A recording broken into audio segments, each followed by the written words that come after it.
Различните начини, по които емпатите преживяват и обработват емоциите на другите, водят до разграничаването на няколко вида емпати.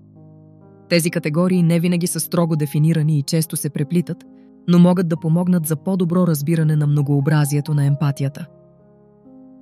Емоционален емпат. Това е най-често срещаният тип. Емоционалните емпати усещат емоциите на другите, сякаш са техни собствени. Те могат внезапно да се почувстват тъжни, когато са около тъжен човек, или радостни в присъствието на щастливи хора. Те често поемат емоционалния багаж на другите, което може да бъде изтощително. Физически емпат. Тези емпати усещат физическите усещания на другите в собственото си тяло.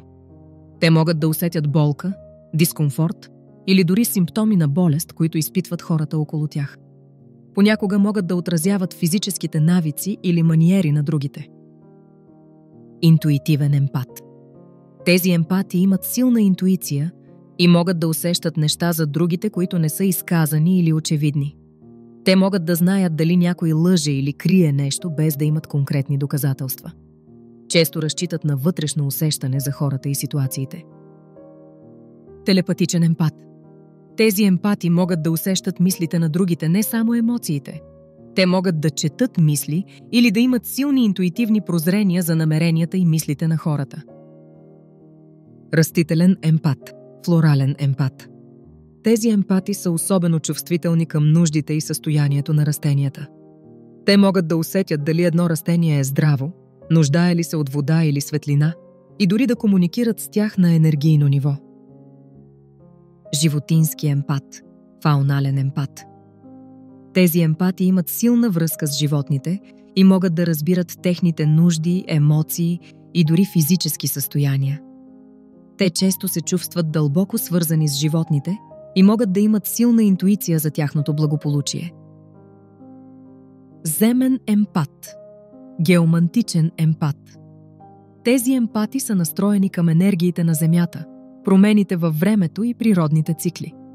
Те могат да бъдат повлияни от природни бедствия или промени в околната среда. Духовен емпат. Тези емпати са чувствителни към духовни енергии, присъствия и вибрации. Те могат да усещат енергията на места, да имат силни преживявания по време на медитация или духовни практики и да бъдат настроени към фини енергийни полета. Социален емпат. Тези емпати са силно повлияни от емоциите на големи групи хора. Те могат да усетят общото настроение на тълпа, енергията на събития и да бъдат лесно повлияни от колективни емоции. Нарцистичен емпат. Тъмен емпат. Това е по-скоро противоречив термин, описващ хора, които имат висока когнитивна емпатия, разбират емоциите на другите, но ниска афективна емпатия, не съпреживяват ги. Те могат да използват разбирането си за емоциите на другите, за да ги манипулират за собствена изгода. Важно е да се знае, че тези видове не са непременно изключващи се и един емпат може да проявява черти от няколко категории.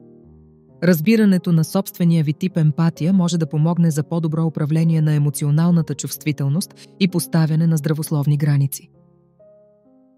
Надявам се, че това видео ви е било полезно.